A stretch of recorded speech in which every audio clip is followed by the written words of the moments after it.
Hello, everybody, to the newest episode of Voices of Hult here in London. I forgot last time to introduce myself, so my name is Peter, the host of the episodes here in London, and hopefully you're going to see the person behind the camera as well, Zain, who's here to help with tech. Unfortunately, sorry, last time we didn't get to introduce ourselves.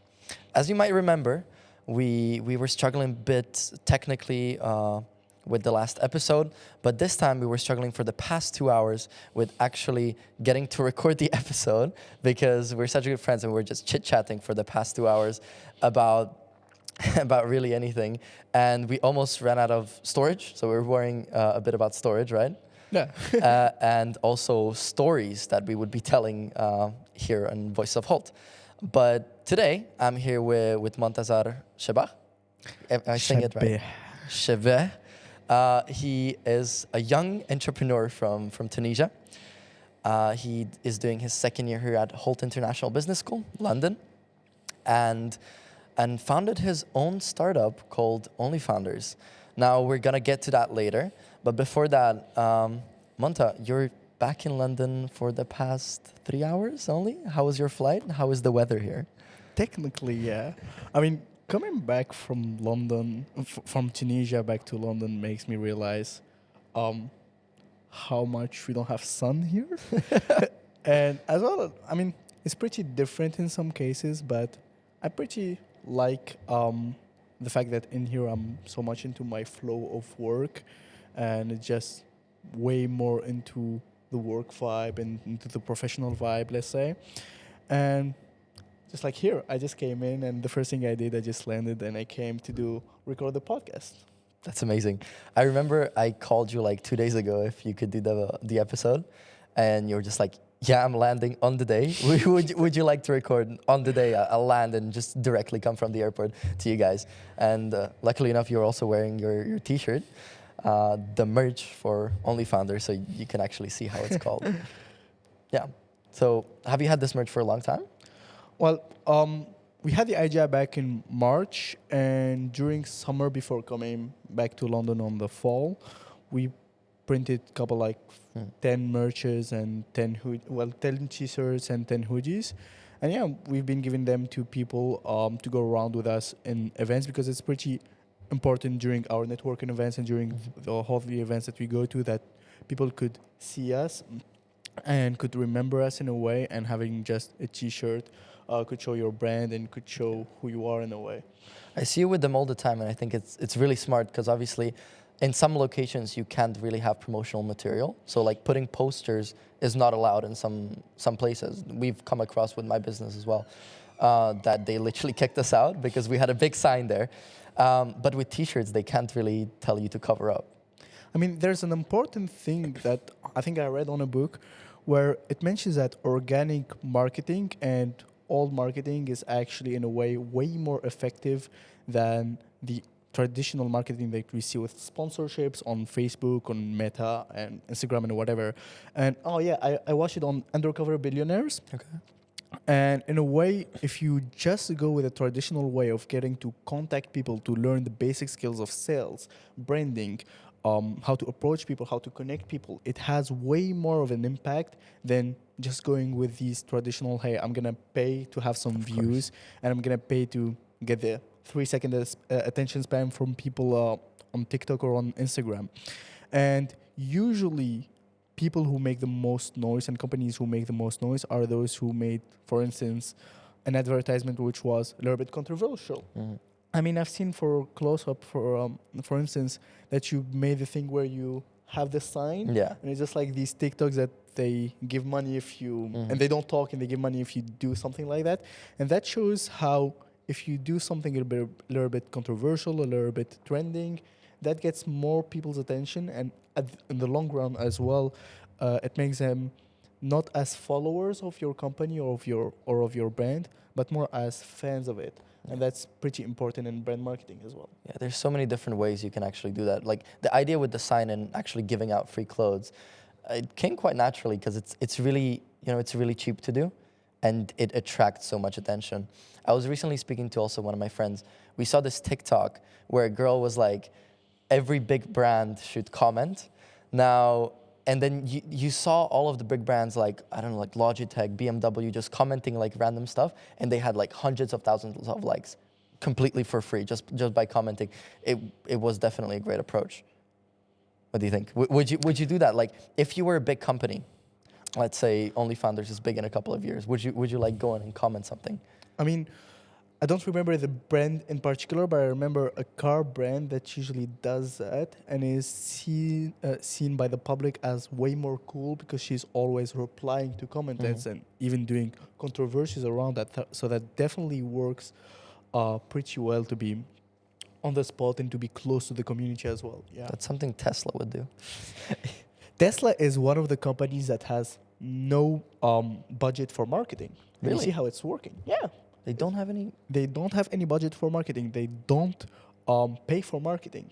It's all working on how it is going to be exposed and how it's going to be reshared and how controversial Elon Musk is going to smoke on a podcast. Or like tweet about Dogecoins or something like that. Yeah. Cool. Okay. Now we went a bit off topic, but what is Onlyfounders actually? Because you talked about your merch, but you haven't really explained what Onlyfounders is. And just before you explain it, I just wanted to pinpoint something that not only the front, but on the back, you have an entire pitch deck of Onlyfounders, which we will show probably, like you can see a picture up here. And you have an entire pitch deck where you go across networking events and you, instead of actually dragging out your laptop or having like printed out like a one page or anything, you just grab your co-founders and just pinpoint on their back and explain how Onlyfounders is. So try to explain it maybe through, if you remember like what you have on your back, through that as well. So Onlyfounders is an app that helps people find co-founders, and it is basically a mix between a Tinder for founders and an Eventbrite for entrepreneurship. So the way it works is that it is helping people find co-founders, teammates. And for the Tinder for founders, you just have a section that helps people from their filters, from their what they're looking for and what they're seeking to have, and their internal skills to be able to find teammates and co-founders. And from the other part, which we call the Eventbrite for Entrepreneurship, we basically list London's best networking events, pitch competitions, incubator programs, and more. Because the problem that we ran into while browsing through Eventbrite is that usually we find a lot of networking events, and sometimes you go to some of them and you find two people and a random guy trying to sell you a trading course, which happened for me twice. And this is why we made it kind of our objective to only post the best networking events and the best opportunities within networking, while also providing a platform to help people find the perfect co-founders and the perfect, let's say, match for their enterprise. That's so cool. When did you come up with the idea?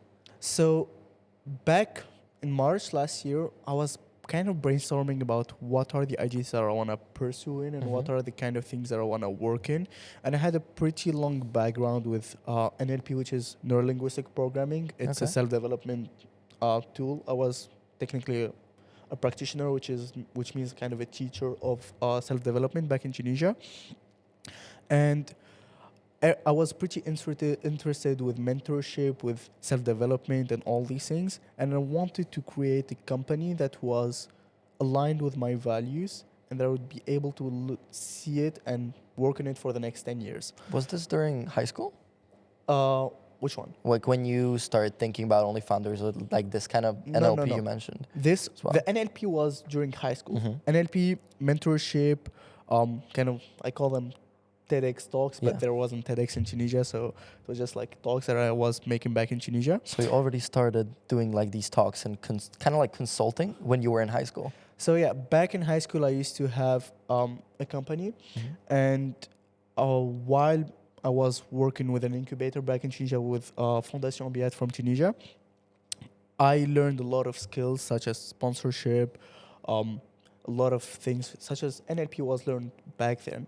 And basically, I learned a lot of skills at that time, and I was working a bit with my company, and I started also doing some mentorships and some public speaking classes, talks and all.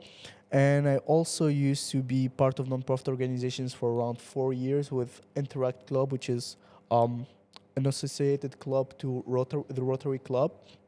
And from all of that experience during high school, I developed a love to entrepreneurship to also non-profit organizations and social organizations, but also to teaching in a way. And I really love the process of learning and to help people learn. And one of the things that is really put into contrast for learning, if you ever read about it just a bit, it tells you that one of the ways to learn better is to actually teach something. And because once you teach it, you learn the internal concept of that thing, and you also structure it in a way that it is easily understandable. Yeah. So you kind of, in a way, restructure it for yourself and learn it even better. Yeah. You learn how to explain it. Yeah. So let's say you're going to do a project at your high school or whatever. You just have to prepare a project. You have to create a pitch. You have to formulate your words. You have to be able to be concise, but also provide the value and the content during that pitch. So while preparing for that pitch, even if you take it from ChatGPT or from Wikipedia, back in the day we didn't have ChatGPT, you have to, in a way, process it. And once you say it, you actually, I actually got something from this. Even though I copied it, I actually got something from this. Yeah.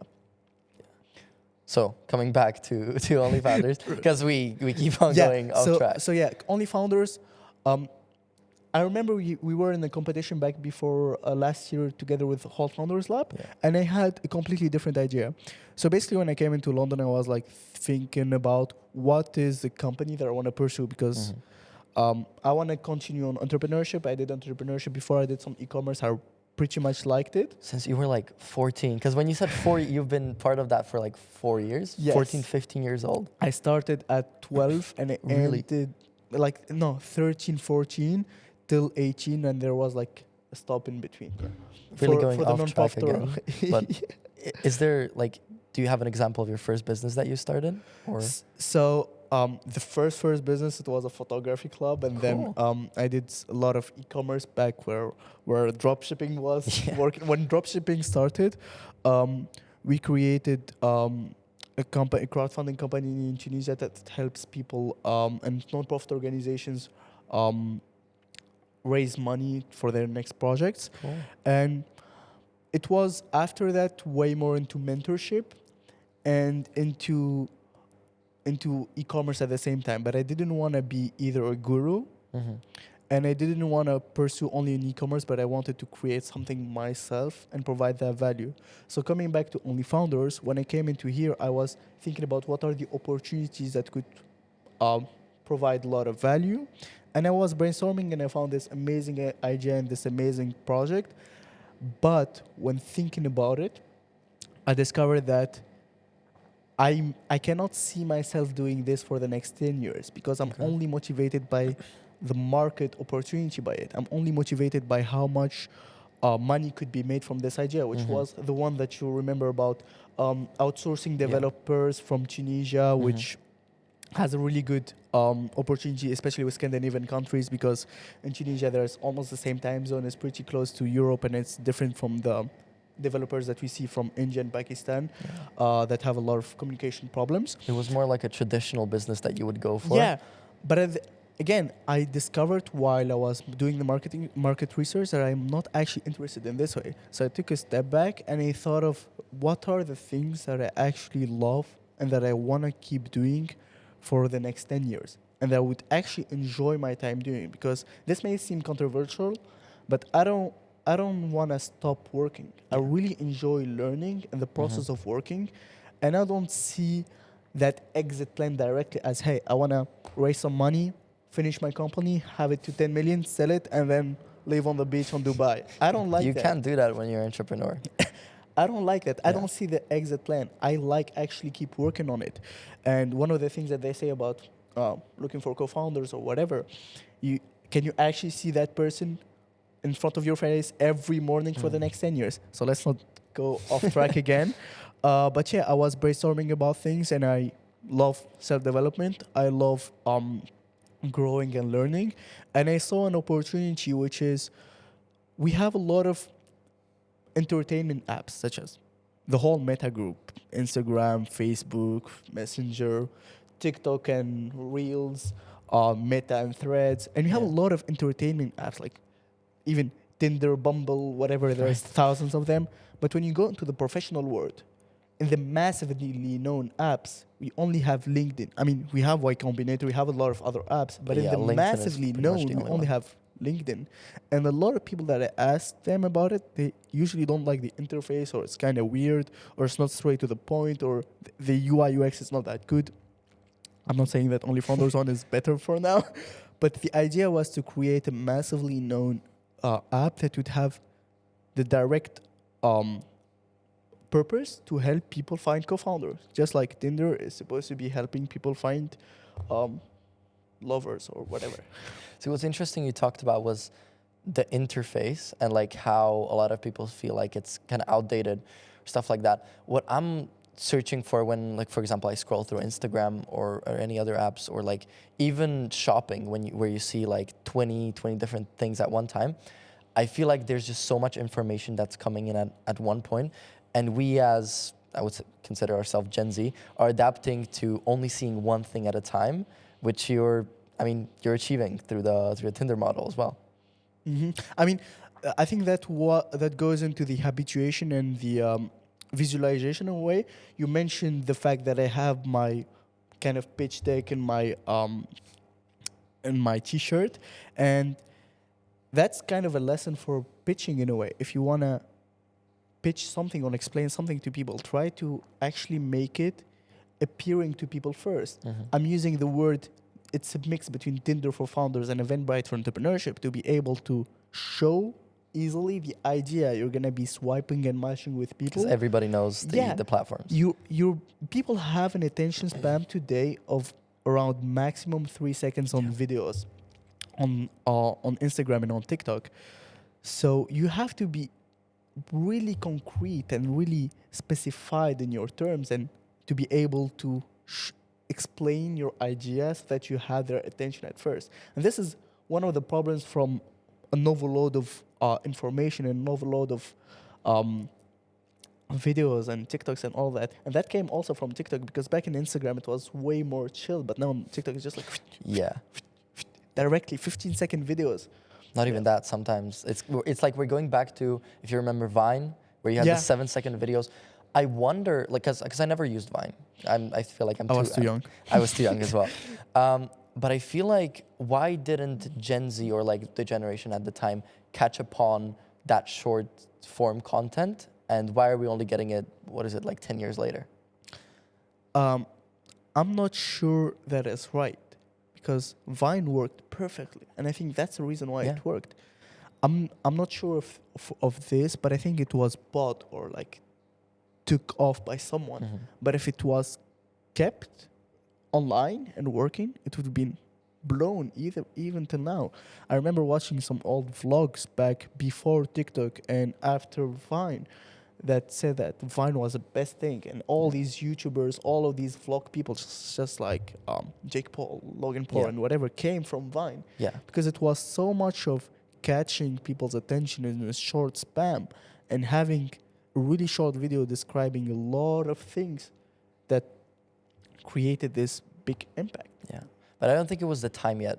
For example, when they came from Vine, they started uploading on YouTube specifically, and they were doing like 4, 5, 6, 7-minute videos.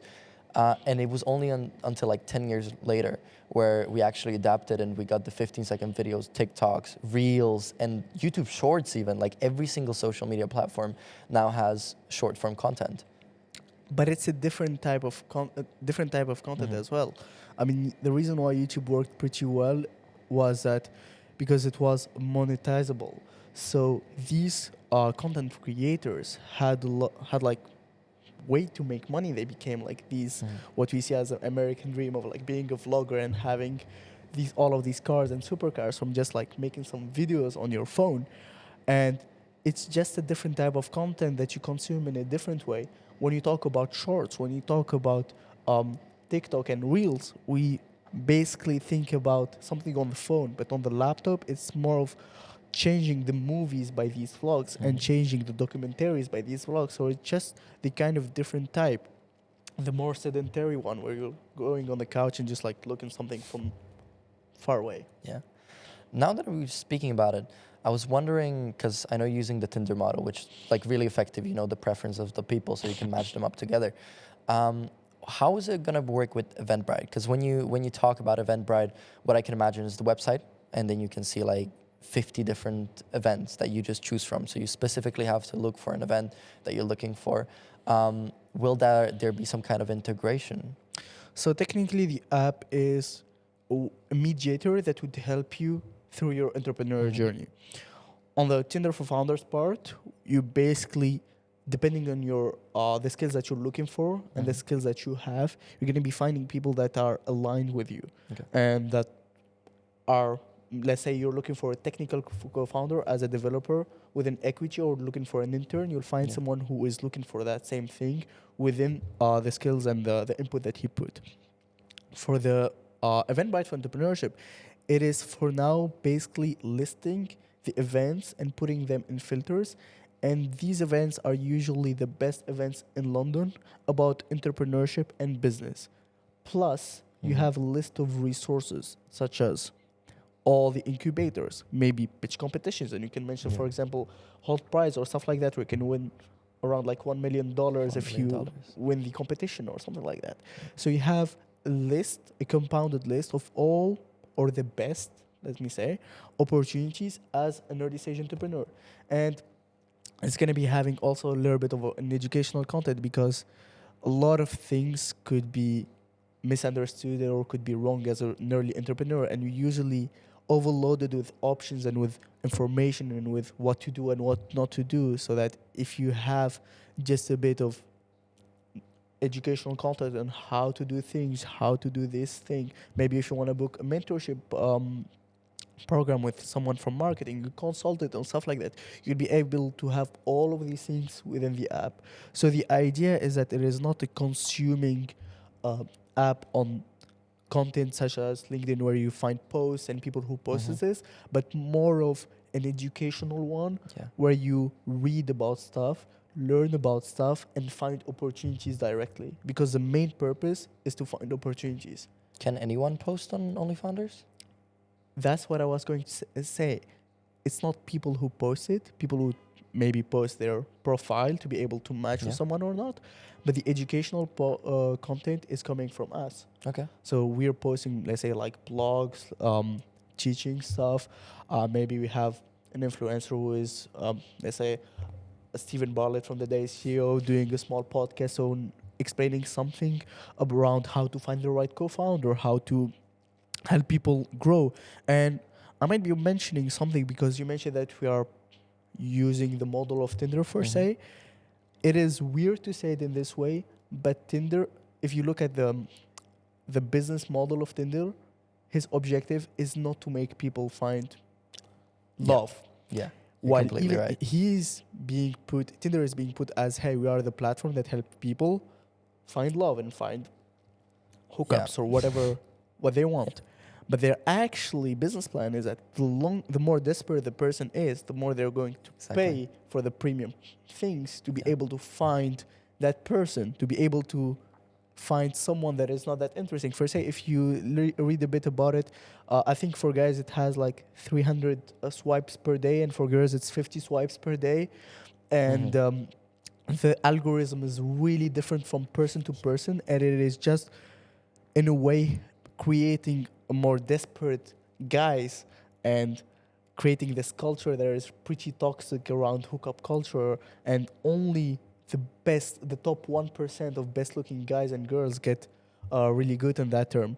So our actual objective is to actually not do the same thing. Our actual objective is, and our KPI is to help people find co-founders, is to help them make meaningful connection. So how are we going to make that if people would swipe in one time and would find their perfect match and they would leave the app? We would have no retention spam. We would have no retention rate of people who would come back. This is why we are creating an app that is helping them after that is helping them find maybe investors, maybe incubators, maybe events, and helping them through the process instead of only to find them in the first place. Do you feel like Onlyfounders could be a platform for bigger companies as well? For example, if Google got on it, like, or is that too much? If Mark Zuckerberg is hearing this, which camera should I look to? I said it from the beginning. I don't fear anyone, but if Mark is gonna come and he's gonna copy me, I'm fearing that shit. But not necessarily copy it, but like if Mark wants to find co-founders or wants to find investors or incubators for Meta. I mean, it could be a recruitment company because, in some sense, are you looking for either? Are you a founder who's looking for a co-founder? Are you a founder who's looking for interns? Are you a founder who's looking for people who want to work with you? Or are you someone who's looking to be part of an inspiring project? Okay. Are you someone who just want to have an internship? So it could be, in a way, a recruitment company, not a recruitment company, but a platform that helps people go straight to the point of finding opportunities and find whatever they want to do in the entrepreneurial world. It could be, in a way, just like Fiverr, but indirectly. Okay. With That's a interesting. Tinder model, let's say. Yeah. But it depends a lot on the traction, on how it works from the beginning, of how many users start choosing it. Because let's first say, if Mark Zuckerberg does this tomorrow, he has everyone. If Tinder does this tomorrow, he has everything. Yeah.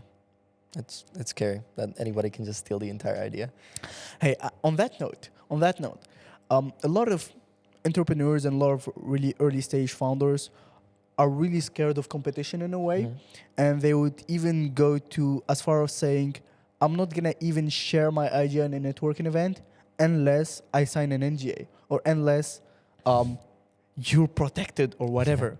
And it is pretty important to talk about this subject because usually people would be so much caught up in their ideas and it would take them so much time to actually copy it, and people copy way less than what you think they do. Because if you just take a comparison, a small company and a big giant, let's say Amazon or Facebook, the skill that you have, the plus that you have as a small company is your speed of action.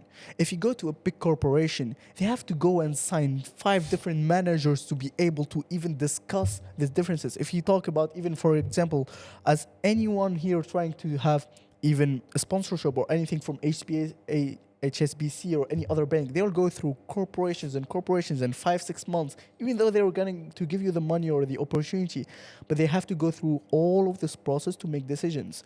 And the thing that young startups and young entrepreneurs have is their speed of action. Okay.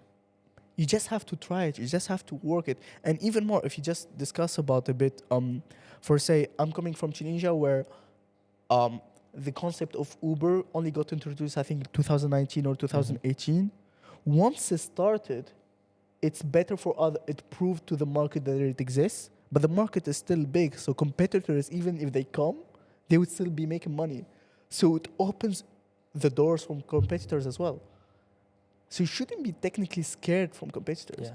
Thank you again for all the loyal fans of Voice of Hult. Again, this is Peter from Voices of Hult London. And I just wanted to remind you, all young aspiring entrepreneurs into social impact, that the deadline for applying for a Hult Prize is 4th of February. Whether you are from Hult International Business School or not, anywhere across the world, if you're a university student, it's a great opportunity to win up to $1 million. Good luck. The link is in the bio. Cool. One last thing before we finish. I wanted to go back to when you were starting off Onlyfounders. What's up with the name? So we were talking a bit on branding on this podcast right now. And I think that the way you brand things is really important. And on the first start, I had a different idea on the name. And then one day it just clicked.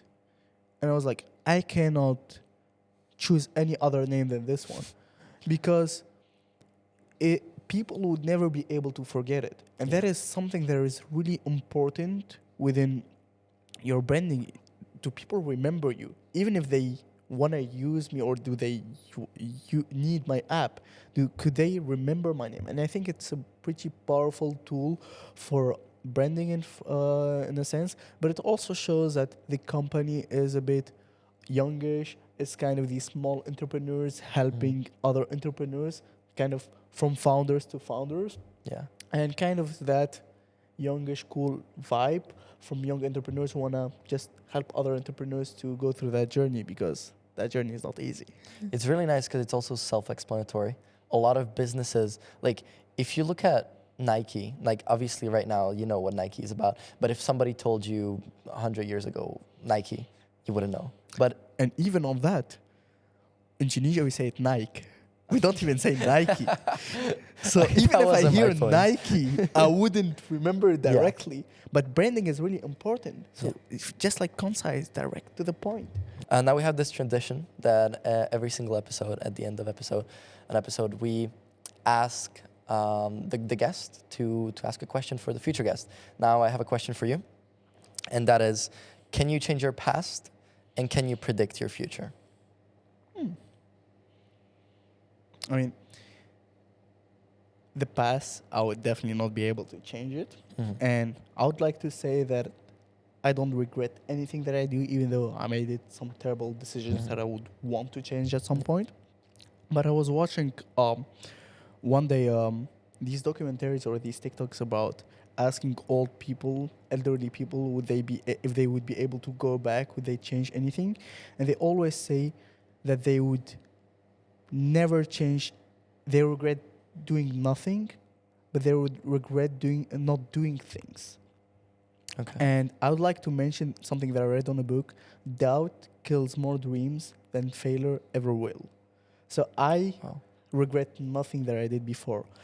And now moving forward what is the other one about the future? Can you predict your future? Can I predict my future? You never, in some general ways, you'd never be able to predict your future. But in some sense, the way you live your life right now would technically predict your future. Just like the famous saying, show me your friends and I will show you your future. Show me your environment, show me what you do every day and I will show you your future. And I've been starting journaling 1.5 years ago and it completely changed my life because it talks around the progressive overload of learning. I'm just gonna mention one story that I read on the Diary of a CEO book 2 days ago. And basically there was a story about British cycling.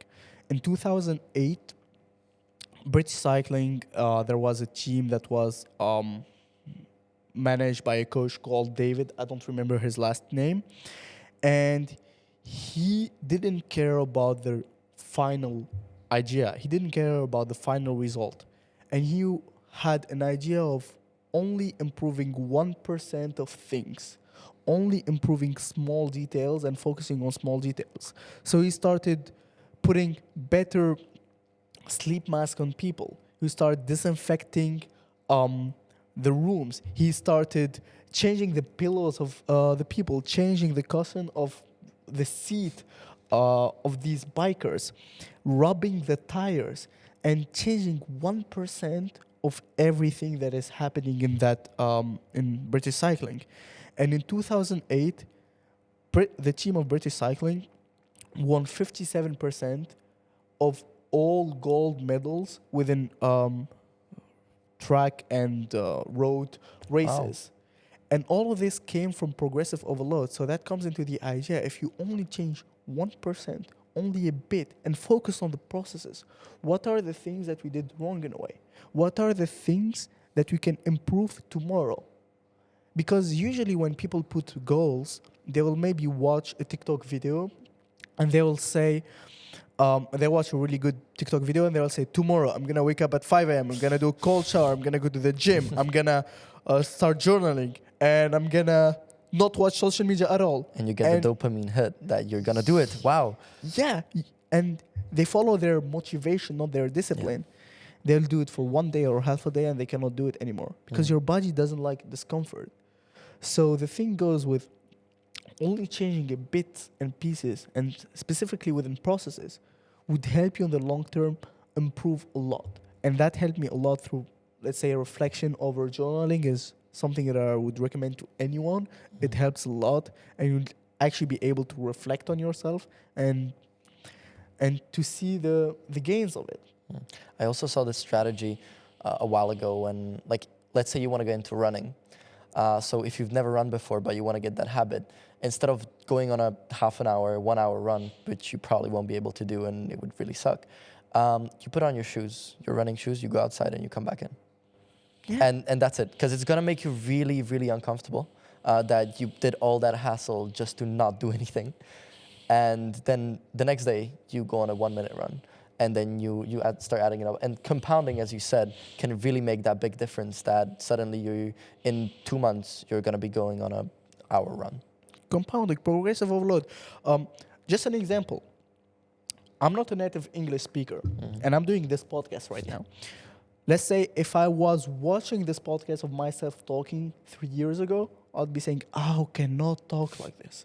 If I was watching yesterday's podcast from the Dare of CEO, I would say, "Man, how much this guy is having an intricate vocabulary, so complex. How can I be able to create something like that?" And if I focus on the big picture directly, the objective would seem so far away. But if I would just say, "Hey, let me watch back my podcast and just next time stop saying filler words. Let's just stop saying like." I think you did really well with those. I'm not talking about myself right now, but I'm just confident. Okay. I'm just explaining a concept. If I just change that like, if I just change my posture or just focus on a small process, that would be able to make a bigger impact later. Because in the grand scheme of things, progress is never from day 1 to day Z directly. There's a B, C, G, whatever. So if you want to become a bodybuilder, you cannot just start working out and you become Arnold Schwarzenegger. You have to work out for 10, 20 years for 5 times a week, 1.5 hours per day. And that's how you're going to see progress. And the base of it is just doing, really. Like, if you just think about it, if you say, okay, tomorrow I'm going to do something. Doubt kills more dreams than failure ever will. So true. Great. Well, now same thing goes for you. Is there a question you would leave for the next guest of this podcast? Interesting one. Have a think. Let me think a bit for this one.